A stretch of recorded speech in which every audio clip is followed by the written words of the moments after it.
በዮሐንስ ራእይ ምዕራፍ 14 ቁጥር 6 ላይ በምድርም ለሚኖሩ ለሕዝብም ለነገድም ለቋንቋም ለወገንም ሁሉ ይሰብክ ዘንድ የዘላለም ወንጌል ያለው ሌላ መልአክ ከሰማይ መካከል ሲበር አየሁ እንዲል ቅዱስ ቃሉ እንደ ቀደሙት አባቶቻችን የማይለወጠውን ቅዱስ ወንጌል ለፍጥረት ሁሉ ማብሰርን ዓላማው ያደረገው ይህ ቃለ ወንጌል ቲቪ ነው።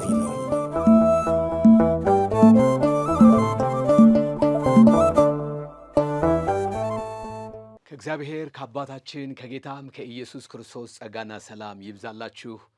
እንደምን ሰነበታችሁ? የዘላለም አምላክ እግዚአብሔር ለዘላለም የተባረከና የተመሰገነ ይሁን።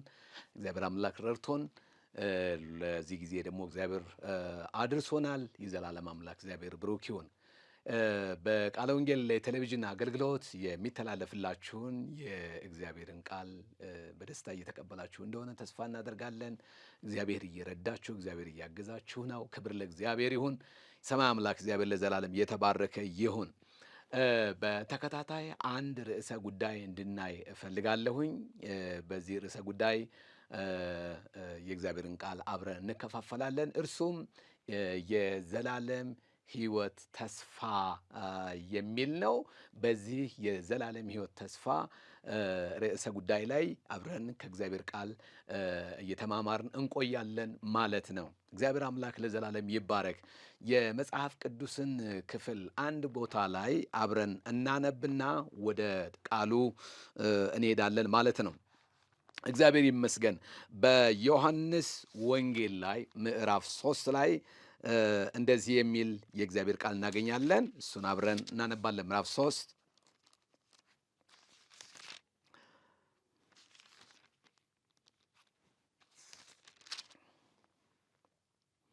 እንደዚህ ይላል።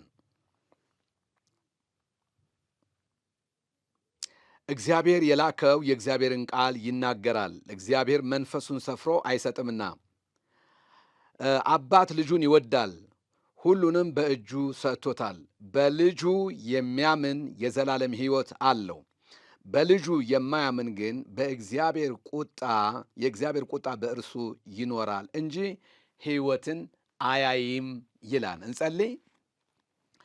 እግዚአብሔር አባታችንና አምላካችን ሆይ በጌታችን በመድኃኒታችን በኢየሱስ ክርስቶስ ስምና ስልጣን ስለዚህ የተወደደ ጊዜ እናመሰግንሃለን። የሰራዊት ጌታ እግዚአብሔር ሆይ በጌታ በኢየሱስ ክርስቶስ ስምና ስልጣን በዚህ የተወደደ ጊዜ ውስጥ ልታስተምረን እግዚአብሔር ሆይ በመካከላችን ስላለህ ለዘላለም እናመሰግንሃለን። የሰራዊት ጌታ እግዚአብሔር ሆይ በጌታ በኢየሱስ ክርስቶስ ስምና ስልጣን ከዚህ የዘላለም ሕይወት ተስፋ ጋራ መገናኘት ያለባቸው እህቶችና ወንድሞች ጌታ ሆይ በኢየሱስ ክርስቶስ ስምና ስልጣን ከዚህ ሕይወት ጋር መገናኘት እንዲችሉ የዘላለም አምላክ እግዚአብሔር ሆይ ይህንን የሕይወት ቃል ታበራላቸው ዘንድ በጌታ በኢየሱስ ክርስቶስ ስምና ስልጣን ጸልያለሁ። ቅዱሱ የእግዚአብሔር መንፈስ አብርሆትን፣ መገለጥን፣ ራእይንና ተስፋን የምትሰጥ የሰውን ልብ መቀየር የምትችል የሰውን ልብ መለወጥ የምትችል የሰውን ሕይወት ማደስ የሚችል ቅዱሱ የእግዚአብሔር መንፈስ በዚህ ስፍራ በኃይል እንድታልፍ እንጸልያለን። እግዚአብሔር አምላክና አባት ሆይ ጸለይን። ጌታ ሆይ በልጅህ በኢየሱስ ክርስቶስ መስዋዕትነት በኩል የተገኘውን ይህንን የዘላለም ሕይወት ተስፋ ሊያጨልም እግዚአብሔር የሚፈልግ የጨለማ ሥራ ሁሉ በጌታ በኢየሱስ ክርስቶስ ስምና ስልጣን እጸልያለሁ። ለዘላለም እስከ ዘላለም የተሰበረ ይሁን። በኢየሱስ ክርስቶስ ስምና ስልጣን የቀደመ ዕውቀት ከዚህ ሕይወት ተቃራኒ የሆነ በሰው ልብ ላይ ያለ በሰው መንፈስ ላይ ቀድሞ የገባ የሰውን ሕይወትና መንፈስ በድንዛዜ በስተት ትምህርት የሞላ ሰውን በመንፈሳዊ ሕይወቱ ሙት እንዲሆን ያደረገ ከትምህርት የመነጨ ከአጋንንት የመነጨ ከውድቀት የመነጨ የትኛውን ክፋት ሁሉ በጌታ በኢየሱስ ክርስቶስ ስምና ስልጣን የተጸዳ የተወገደ ይሁን። በጌታ በኢየሱስ ክርስቶስ ስምና ስልጣን ቤት እንደሚጸዳ ከሰው ሕይወት ላይ የዚህ የዘላለም ሕይወት ተቃራኒ የሆነ ነገር ሁሉ የጸዳ የተሰበረ ይሁን። እግዚአብሔር አባት ሆይ ለዘላለም እናመሰግንሃለን። ለስምህ ክብር ይሁን። ቀሪ ጊዜያችንን ባርክልን። እንወድሃለን። በጌታ በኢየሱስ ክርስቶስ በኩል ጸለይን፣ አሜን። እግዚአብሔር አምላክ ለዘላለም የተባረከና የተመሰገነ ይሁን። የዘላለም ሕይወት ተስፋ በሚል ርዕስ አብረን የእግዚአብሔርን ቃል በተከታታይ እናያለን። እግዚአብሔር ይመስገን። የዮሐንስን ወንጌል መሰረት አድርገን አብዛኛውን እንድንመለከት የፈለኩት በዮሐንስ ወንጌል ሐሳብ ዙሪያ ነው ማለት ነው። የዘላለም ሕይወት ተስፋ በሚለው ርዕስ ላይ በስፋት የምናወራው እሱን ይሆናል ማለት ነው። መጽሐፉን የጻፈው ሐዋርያው ዮሐንስ ነው ተብሎ ይታመናል። እግዚአብሔር ይመስገን። የተጻፈውበት ቦታ ደግሞ ከኤፌሶን ነው ተብሎ ይታሰባል። ከ85 ከ95 ዓመተ ምህረት አካባቢ ማለት ነው። የዮሐንስ ወንጌል የተጻፈላቸው ሰዎች ለሕዝቦችና ለዓለም ሁሉ ማለት በአጠቃላይ ለአይሁድም ለአሕዛብም ሁሉ በሚሆን መልኩ የተጻፈ ለሕዝቦች ሁሉ የተጻፈ ለዓለም ሁሉ የተጻፈ መልእክት ነው። ስለዚህ የመልእክቱ ተደራሲያን ወይም ደግሞ ተቀባዮች ዓለም ሁሉ የሚል ይሆናል ማለት ነው። በዮሐንስ ወንጌል ውስጥ ዋናው የትምህርቱ ዋና አንጓ ኢየሱስ ክርስቶስ የእግዚአብሔር ልጅ ነው፣ እርሱን የሚያምን የዘላለም ሕይወት አለው የሚል መሰረተ ሐሳብ ያለው ነው ማለት ነው። እግዚአብሔር የተመሰገነ ይሁን። በልጁ የሚያምን የዘላለም ሕይወት አለው፣ በልጁ የማያምን ግን የእግዚአብሔር ቁጣ በእሱ ይኖራል እንጂ ሕይወትን አያይም የሚል የእግዚአብሔር ቃል መሪ ቃል አለው ማለት ነው። ለመድኃኒታችን ለእግዚአብሔር ክብር ይሁን። እንግዲህ ስለ ዘላለም ሕይወት ስናወራ የዘላለም ሕይወትን በተመለከተ የሰው ሁሉ ጥያቄ ነው፣ የሰው ሁሉ መሻት ነው። በዓለም ላይ ያሉ ሃይማኖቶች ሁሉ የተመሰረቱት የዘላለምን ሕይወት እንሰጣችኋለን በሚል ቀቢጸ ተስፋ ነው ማለት ነው። በእንደዚህ አይነት መንገድ ሃይማኖቶች ይዋቀራሉ። ግን የዘላለም ሕይወት ይሰጣሉ ወይ? አይሰጡም። የደህንነት መንገድ፣ የጽድቅ መንገድ፣ የሕይወት መንገድ ተብለው በጣም የተቀየሱ በዓለም ላይ የሃይማኖት ፈላስፋዎች የፈለሰፏቸው፣ የቀየሷቸው፣ ያስቀመጧቸው የሃይማኖት ስነ ምግባሮች የዘላለም ሕይወት መገኛ ምክንያት ሊሆኑ አይችሉም። እንግዲህ እግዚአብሔር አምላክ የዘላለምን ሕይወት ሊሰጠን በልጁ በኢየሱስ ክርስቶስ በኩል እንዴት እንደተገለጠ የዘላለምን ሕይወት ስጦታ ከእግዚአብሔር ቃል አብረን እንማራለን። ከላይ እንደተናገርኩት ሁላችንም ረጅም ዕድሜ መኖር እንፈልጋለን። አብዛኛው ሰው መሞትን ይፈራል። ባንሞት የሚል የብዙ ሰዎች ጥያቄ ነው። ይህ የዘላለም ሕይወት የሚባለው ነገር ዘላለም የሚል ከኋላው ወይም ከፊቱ የጥቅስ ስላለ ለዘላለም መኖር የሚል ብቻ አይደለም። በእርግጥ ትርጉሙን ወደፊት ቀጥለን እንመለከተዋለን። ለዘላለም መኖር ብቻ ሳይሆን ይሄ የዘላለም ሕይወት የሚባለው የእግዚአብሔር ሕይወት የራሱ የእግዚአብሔር ሕይወት እሱን የሚያመለክት እንደሆነ የሕይወት ጥራት የሚል እሳቤ እንዳለው መረዳት ያስፈልጋል። ስለዚህ ለዘላለም ከመኖር ጋር ሰዎች ሲኦልም ውስጥ ሆነው ለዘላለም ሊኖሩ ይችላሉ። ዋናው ቁም ነገሩ ለዘላለም መኖር ሳይሆን በእግዚአብሔር ሕይወት መኖር ነው። እግዚአብሔር አምላክ በልጁ በኢየሱስ ክርስቶስ በኩል በገለጠው ሕይወት ለዘላለም መኖር ነው። እግዚአብሔር አምላክ ለዘላለም የተባረከ ይሁን። የዘላለም ሕይወት የሚለው ለዘላለም መኖር ከሚለው ያለፈ ሐሳብ አለው ማለት ነው። ስለዚህ የዘላለም ሕይወት ማለት ምን ማለት ነው ካልን የዘላለም ሕይወት ሲባል ማለቂያ የሌለው ጊዜ ወይም ደግሞ የጊዜን እርዝመት ብቻ የሚያመለክት ሳይሆን በእርግጥም ነው፣ ነገር ግን ጊዜ የማይወስነው አጠቃላይ የአምላክን ሕይወት የሚያጠቃልል በልጁ በኢየሱስ ክርስቶስ በኩል የተገለጠውን ሕይወት የሚያመለክት ሐሳብ ሆኖ እናገኘዋለን። ስለዚህ የዘላለም ሕይወት የሚለው የጊዜ እርዝማን ብቻ ሳይሆን የህይወት ጥራት ወይም ደግሞ የእግዚአብሔር የራሱን ህይወት የሚያመለክት እንደሆነ ማወቅ መገንዘብ ያስፈልጋል። በዮሐንስ ወንጌል ምዕራፍ 17 ቁጥር 3 ላይ እውነተኛ አምላክ የሆንከውን አንተን እና የላከውን ኢየሱስ ክርስቶስን ያውቁ ዘንድ ይህች የዘላለም ህይወት ናት የሚል የእግዚአብሔር ቃል እናገኛለን። አንተንና የላከውን ኢየሱስ ክርስቶስን ማወቅ ይህ የዘላለም ህይወት ነው የሚል የአምላክ ቃል እናገኛለን። ስለዚህ ይህ ዕውቀት የሆነ አንድ ንድፈ ሐሳብ ማለት አይደለም፣ ወይም ደግሞ የጓደኛን ስም እንደምናውቀው አይነት ዕውቀት አይደለም። ይልቁንም የጥልቅ የሆነ ግላዊ እውነተኛና ሕያው የሆነ ግንኙነትን የሚያሳይ በልጁ በኢየሱስ ክርስቶስ በኩል የተገለጠ ከአምላካችን ጋር ያለንን ቀጣይነት ህይወት የሚያመለክት መሆኑን ማወቅ አለብን። እግዚአብሔር አምላክ የተመሰገነ ይሁን። ስለዚህ አዲስ ኪዳን በተጻፈበት የግሪክ መጽሐፍ ቅዱስ የዘላለም ህይወት የሚለውን የማያልቅ የማያልፍ ዘላለማዊ የሆነ ህይወት በሚል ይተረጉመዋል ማለት ነው። ክብር ለእግዚአብሔር ይሁን። የማያልፍ የማያልቅ ጥልቅ የሆነ የአምላክን ህይወት ያመለክታል። ይህ ህይወት ከእግዚአብሔር የሚመነጭ ነው። መለኮታዊና ጥራት ያለው የህይወት አይነት ነው።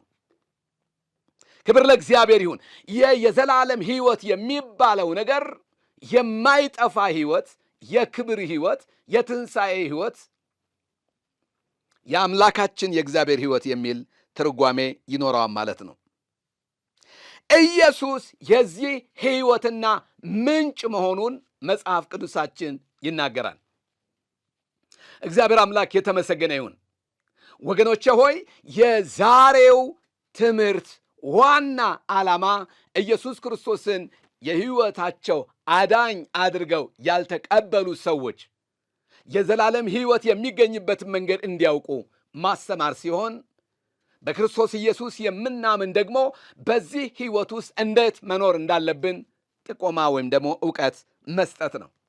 ለመድኃኒታችን ለእግዚአብሔር ክብር ይሁን።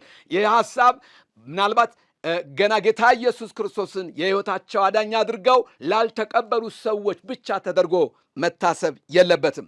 ሁላችንም ያመንን በጌታ ቤት ያለን ክርስቲያኖች ሁሉ ልንሰማው የሚገባ እውነት ነው። ለምን መሰላችሁ? ብዙ ጊዜ ይሄ የዘላለም ህይወት የሚባለው ነገር ግላዊ ነው። የቤተ ክርስቲያን አባል ስለሆነ አንድ ሰው የዘላለም ህይወት ይኖረዋን ብለን ብቻ መገመት የለብንም፣ ማሰብ የለብንም።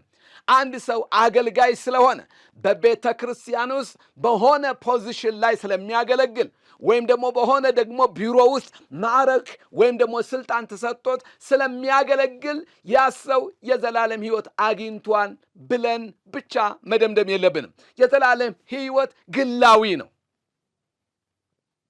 ከእግዚአብሔር ጋር ባለን ግንኙነት ላይ የተመሰረተ ነው። ይህንን ህይወት በቤተ ክርስቲያን ውስጥ ረጅም ዘመን ለሚኖሩ ሰዎች፣ በውጭ ደግሞ ጫት እየቃሙ እየጠጡ በተለያየ ዓለማዊ በምንለው አይነት የህይወት ጥግ እየተመላለሱ ላሉ ሁሉ የሚጠቅም ሁለንተናዊ የሆነ የትምህርት አይነት ነው። ክብር ለመድኃኒታችን ለእግዚአብሔር ይሁን። ምንም እንኳ ብዙ ጊዜ የዘላለም ህይወት የሚባለው ነገር ብዙዎቻችን አዲስ ባይሆንም ህይወቱ ግን እንዲገባን ጸሎቴ ነው። የሰማይ አምላክ እግዚአብሔር የተባረከ ይሁን። ስለዚህ ወገኖቼ ወይ በየትኛውም የሃይማኖት ጥግ ላይ ሆናችሁ የምትሰሙ ሰዎች እሱ እንዳለ ሆኖ ዋናው ቁም ነገሩ የዘላለምን ህይወት በክርስቶስ ኢየሱስ በማመን አግኝታችሁታል ወይ፣ አግኝተነዋል ወይ የሚለው ነገር ነው። ስለዚህ ይሄ የእግዚአብሔር ህይወት፣ ይሄ ጥራት ያለው ህይወት፣ ይሄ የመለኮት ህይወት፣ ይሄ የማይጠፋው ህይወት፣ ይሄ የትንሣኤ ህይወት በህይወታችን ውስጥ አለ ወይ? ይህ ህይወት ህይወታችን ሆኗል ወይ? እግዚአብሔር አብ አንድያ ልጁን በመስቀል ላይ የሰጠበት ይህ ህይወት በእውነት ገብቶናል ወይ የሚለውን ጥያቄ ቆም ብለን እንድንመልስ ይገባል። ይሄ ዛሬ ማገለግላችሁ የሆነ የአንድ የፕሮቴስታንት አይነት አስተምሮ እንደሆነ አድርጋችሁ መገመት የለባችሁም። ይሄ የመጽሐፍ ቅዱስ ቃል ነው። የመጽሐፍ ቅዱስ ደግሞ በየትኛውም የሃይማኖት ክልል ውስጥ እንሆን፣ በየትኛውም ቋንቋና በየትኛውም ማንነት ውስጥ እንኖር፣ በአጠቃላይ ለሰው ልጆች ሁሉ የሚሆን መልእክት ነው። እግዚአብሔር አምላክ የተመሰገነ ይሁን። ስለዚህ የዚህ ሕይወት ምንጭና ሰጪው ጌታችን ኢየሱስ ክርስቶስ ነው። በዮሐንስ ወንጌል ምዕራፍ 3 ቁጥር 16 ላይ የእግዚአብሔር ቃል ሲናገር በእርሱ የሚያምን ሁሉ የዘላለም ሕይወት እንዲኖረው እንጂ እንዳይጠፋ እግዚአብሔር አንድያ ልጁን እስኪሰጥ ድረስ ዓለሙን እንዲሁ ወዷን ይላል። በእርሱ የሚያምን ሁሉ የዘላለም ሕይወት አለው። በእርሱ የሚያምን ሁሉ የዘላለም ሕይወት ይኖረዋል አይደለም የሚለው። በልጁ በኢየሱስ ክርስቶስ የሚያምን ሁሉ የሚል ነገር አለ። ሁሉ፣ የተማረ ያልተማረ፣ ሴት ወንድ፣ ሕፃን አዋቂ የሚባል ነገር የለም። በእርሱ የሚያምን እርሱ ማን ነው? በመስቀል ላይ የተሰቀለው ኢየሱስ ነው። በእርሱ የሚያምን ሁሉ የዘላለም ሕይወት አለው። በእርሱ የሚያምን ሁሉ ከሞት ወደ ሕይወት መጥቷል። በእርሱ የሚያምን ሁሉ አይጠፋም ይላል። አይጠፋም። እግዚአብሔር የተመሰገነ ይሁን። ወገኖቼ ሆይ ሕይወት አግኝተናል። ሕይወት እናገኛለን። ሕይወት እያገኘን ነው የሚባል ነገር የለም። በፕሮሰስ የዘላለም ሕይወት ፕሮሰስ አይደለም፣ ሂደታዊ አይደለም። መዳን ሂደታዊ አይደለም። በኢየሱስ ክርስቶስ ሰው ሲያምን የዘላለም ሕይወት አለው። ይህን ሕይወት እየጠበቀ መኖር ይጠበቅበታል ወይ? አዎ። ክብር ለእግዚአብሔር ይሁን። የዘላለም ሕይወት የሚባለው በክርስቶስ ኢየሱስ በማመን የምናገኘው የዘላለም ሕይወት ነው። የእስራኤል ቅዱስ እግዚአብሔር የተመሰገነ ይሁን። በእርሱ የሚያምን ሁሉ የሚለውን አስምሩበት ወገኖቼ ሆይ።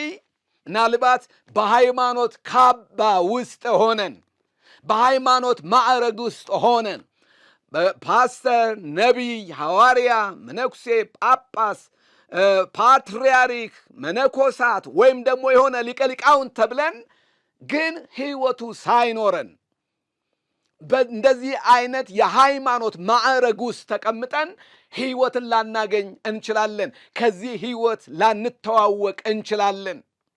ሃይማኖታዊ ማዕረግ እርሱ እንዳለ ሆኖ ዋናው ትልቁ ነገር ወገኖቼ ሆይ የሚያስፈልገው ኢየሱስ ክርስቶስን ማመን ነው። ይህ ስብከት የተሰበከው አንድ ኒቆዲሞስ የሚባል ሰው ነበረ።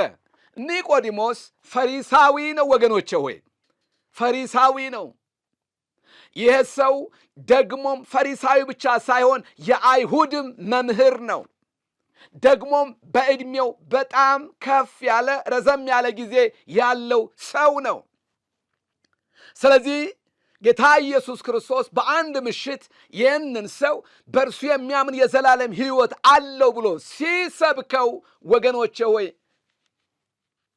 ፈሪሳዊነቱ ሕይወት እንዳልሰጠው እየተናገረ ነው።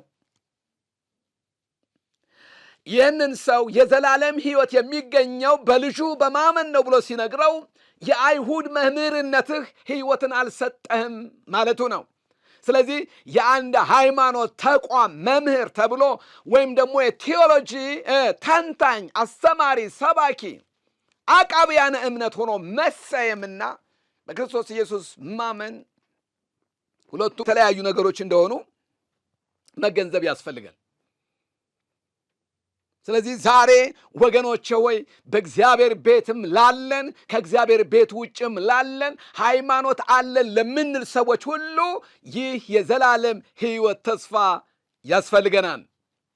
ልጁ ያስፈልገናል። በልጁ በኢየሱስ ክርስቶስ በማመን የዘላለም ሕይወት እንደሚገኝ እነግራችኋለሁ ወገኖቼ ሆይ። ፈሪሳዊነት ሕይወትን አያስገኝም።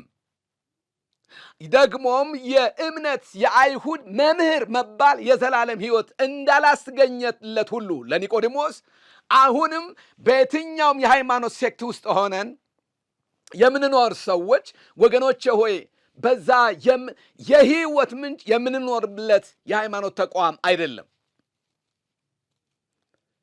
እሱ የዘላለምን ህይወት አያስገኝም። እግዚአብሔር በልጁ በኢየሱስ ክርስቶስ በኩል ይህንን የዘላለም ህይወት ሰጥቶናል። በዮሐንስ ወንጌል ምዕራፍ 5 ቁጥር 24 ላይ ቃሌን የሚሰማ የላከኝንም የሚያምን የዘላለም ህይወት አለው ይኖረዋል አይልም። ይኖረዋል አይልም። ተስፋ አይደለም፣ አለው ነው የሚለው። በኢየሱስ ክርስቶስ ታምናለህ ሆይ ነው ጥያቄው። እግዚአብሔር አብ የህይወት ምንጭ አድርጎ ወደ ዓለም በላከውና ስለ እኛ ራሱን አሳልፎ እንዲሰጥ የእግዚአብሔር ቁጣ በራሱ ላይ እንዲሆን ስለ በደላችን ስለ መተላለፋችን የደቀቀውን ክርስቶስን አምነኸዋል ወይ ነው። እርሱ ካለ ወገኖቼ ሆይ ሌላ ምንም ነገር አያስፈልግም። ኢየሱስ ክርስቶስ ያለው የዘላለም ህይወት አለው። ከልጁ ጋር የምንደራርባቸው ነገሮች አያስፈልጉም። እንደዛ ቢሆን ኖሮ ክርስቶስ የእግዚአብሔር ልጅ በመስቀል ላይ አይሰቀልም ነበር። ክርስቶስ በመስቀል ላይ ዋጋ አይከፍልም ነበር። በመላእክት እርዳታ ወገኖቼ የዘላለም ህይወት የሚገኝ ቢሆን ኖሮ፣ በቅዱሳን ጸሎትና ምልጃ የዘላለም ህይወት የሚገኝ ቢሆን ኖሮ፣ አብረውን በሚኖሩ ሰዎች ድጋፍና እርዳታ ወደ ዘላለም ህይወት የሚገባ ቢሆን ኖሮ ክርስቶስ በመስቀል ላይ የእግዚአብሔር ልጅ አንዱ ስለ ሁሉ ሞተ ተብሎ እንደተጻፈ ስለ እኛ መሞት አያስፈልገውም ነበረ። ስለዚህ ህይወት ያለው በክርስቶስ ኢየሱስ በኩል ነው። የዘላለም ህይወት የሚገኘው በክርስቶስ በማመን ብቻ ነው። ለዛ ነው ህይወት ያለው በክርስቶስ ነው ብዬ ያልኩት። ወገኖቼ በክርስቶስ የሚያምኑ አይጠፉም። በክርስቶስ አምነው የዘላለም ህይወት ያገኙ ሰዎች አይጠፉም። አዎ እኛ እኮ ከልጅነታችን ጀምሮ ክርስቶስን እናውቀዋለን። አዎ እኛ እኮ ክርስቲያን ተብለናል። አዎ ተጠምቀናል እንላለን። እውነት ነው። እነዚህ ነገሮች ሁሉ አስፈላጊዎች ናቸው። ነገር ግን ወገኖቼ ኢየሱስ ክርስቶስ የኔ የግሌ አዳኝ ነው ወይ? አምነዋለሁ ወይ? ዕዳው የተከፈለው በመስቀል ላይ ክርስቶስ የሞተው ለእያንዳንዳችን የዕዳ ክፍያ ነው። ስለዚህ ምናልባት የምንወዳቸው የሚጸልዩልን የሚማልዱልን ቤተሰቦች ቢኖሩን በእነሱ እርዳታና ድጋፍ ጸሎት ጥሩ ነው በቦታው፣ ግን የዘላለም ህይወት አያስገኝም። ወገኖቼ ጸሎትም ተቀባይነት የሚኖረው ከመዳን በኋላ ነው። ቃሌን የሚሰማ የላከኝንም የሚያምን አብን ቃሌን የሚሰማ የላከኝንም የሚያምን የዘላለም ህይወት አለው፣ ከሞት ወደ ህይወት ተሻገረ እንጂ ወደ ፍርድ አይመጣም። ስለዚህ ክርስቶስን በማመን ከሞት ወደ ህይወት እንሻገራለን ማለት ነው። ድልድዩ ኢየሱስ ነው፣ ቅዱሳን አይደሉም።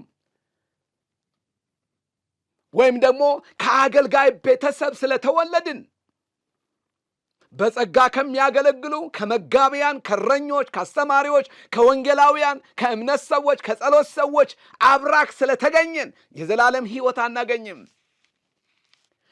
ቃሌን የሚሰማ የላከኝንም የሚያምን የዘላለም ህይወት አለው። ይሄንን ያለው የእግዚአብሔር ቃል ነው፣ መጽሐፍ ቅዱስ ነው። ወንድሜ ሆይ ይሄ የህይወት ቃል እጅህ ላይ አለ።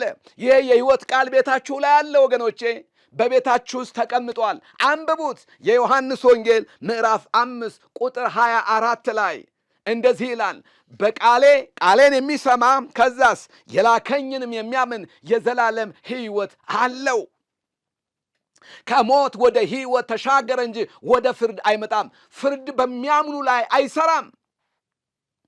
ይሄ ፍርድ የእግዚአብሔር ቁጣ የሚባለው በኃጢአተኞች ላይ የሚመጣው የእግዚአብሔር ቁጣ አያገኘውም። መጽሐፍ በሮሜ ምዕራፍ 8 ቁጥር 1 ላይ በክርስቶስ ኢየሱስ ላሉት ነው የሚለው። ኩነኔ የለባቸውም። በክርስቶስ ኢየሱስ ያለ የሕይወት መንፈስ ሕግ ከሞት ሕግና ከኃጢአት ሕግ አርነት አውጥቶኛል ይላል። በክርስቶስ ኢየሱስ ያለ የሕይወት መንፈስ ነው አርነት የሚያወጣው። በየትኛውም መልአክ፣ በየትኛውም ቅዱስ፣ በየትኛውም ሰማዕት፣ በየትኛውም የሃይማኖት መስራች በኩል የዘላለም ሕይወት ይገኛል አይልም። በክርስቶስ ኢየሱስ ያለው የሕይወት መንፈስ ምን አደረገን ይላል? አንድም ከኃጢአት ሕግ አርነት አውጥቶኛል ይላል። ሁለተኛ ደግሞ ከሞት ሕግ አርነት አውጥቶኛል ይላል። ስለዚህ ወገኖቼ ሆይ ከሞት ወደ ሕይወት መምጣት ከፈለጋችሁ የእግዚአብሔር ልጅ ኢየሱስ የሕይወታችሁ አዳኝና ጌታ መሆን ይኖርበታል። እንደዚህ እላችኋለሁ፣ የዘላለም ሕይወት አሁን የሚጀምር ነው። አሁን የሚጀምር እውነት ነው። በዮሐንስ ወንጌል ምዕራፍ 10 ቁጥር 28 ላይ እኔም የዘላለምን ሕይወት እሰጣቸዋለሁ፣ ከቶ አይጠፉም፣ ከእጄ ማንም አይነጥቃቸውም ይላል። ሌባው ግን ሊሰርቅ ሊገድልና ሊያጠፋ እንጂ ለሌላ ለምንም አይመጣም ይላል።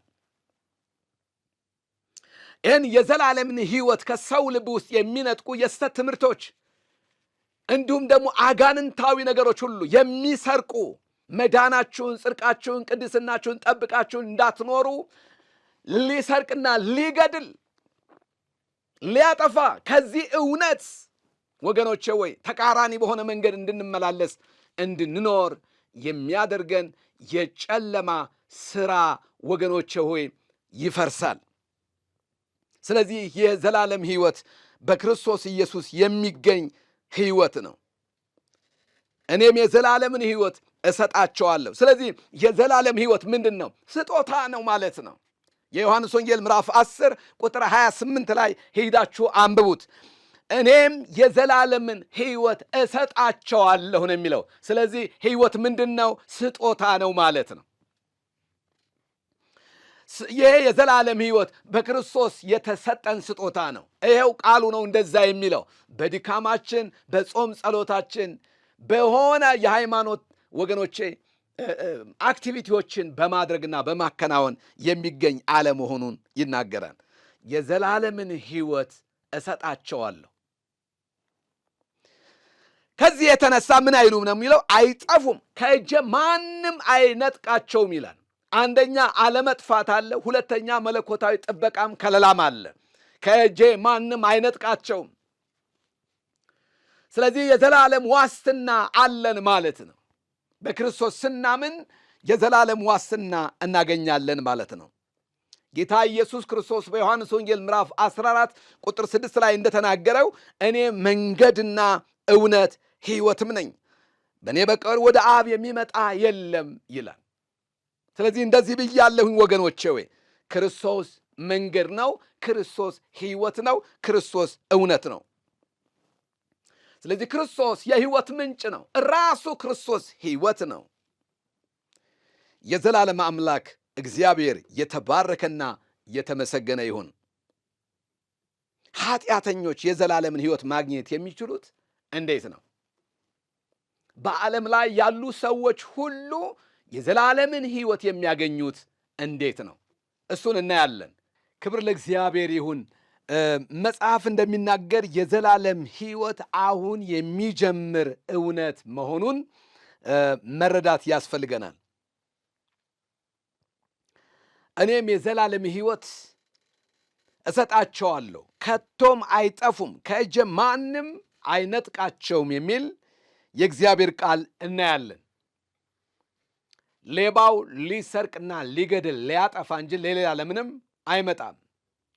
ከኔ በፊት የመጡ ሁሉ ሌቦች ናቸው፣ ወንበዴዎች ናቸው፣ ምንደኞች ናቸው ብሎ ጌታ ኢየሱስ ክርስቶስ በዮሐንስ ወንጌል ምዕራፍ 10 ላይ ተናግሯል።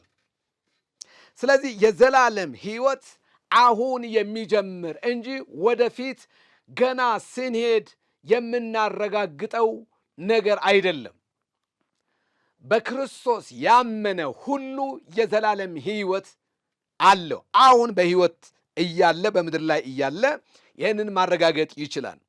ስለዚህ እኔም የዘላለም ሕይወት እሰጣችኋለሁ ስለሚል ይህ የዘላለም ሕይወት በእኛ የጸሎት ትጋት ወይም ደግሞ በእኛ ጾም ጸሎት ወይም ደግሞ በእኛ በጎ አድራጎት የሚመጣ ሳይሆን የጌታችን የመድኃኒታችን የኢየሱስ ክርስቶስ ስጦታ መሆኑን ይነግረናል። ስለዚህ የዘላለም ሕይወት የእግዚአብሔር አብ ስጦታ ነው ማለት ነው።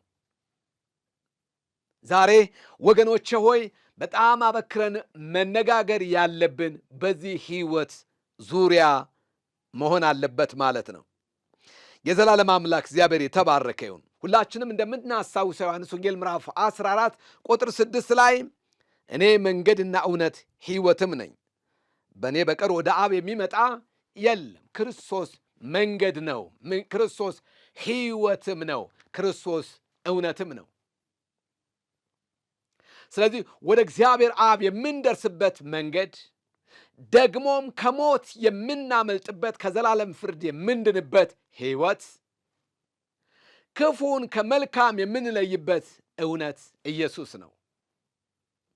ስለዚህ መጽሐፍ እንደሚናገር በእርሱ የሚያምን ሁሉ የዘላለም ሕይወት አለው ስለሚል በእርሱ በማመን የዘላለም ሕይወት እንደምናገኝ መጽሐፍ ያረጋግጥልናል።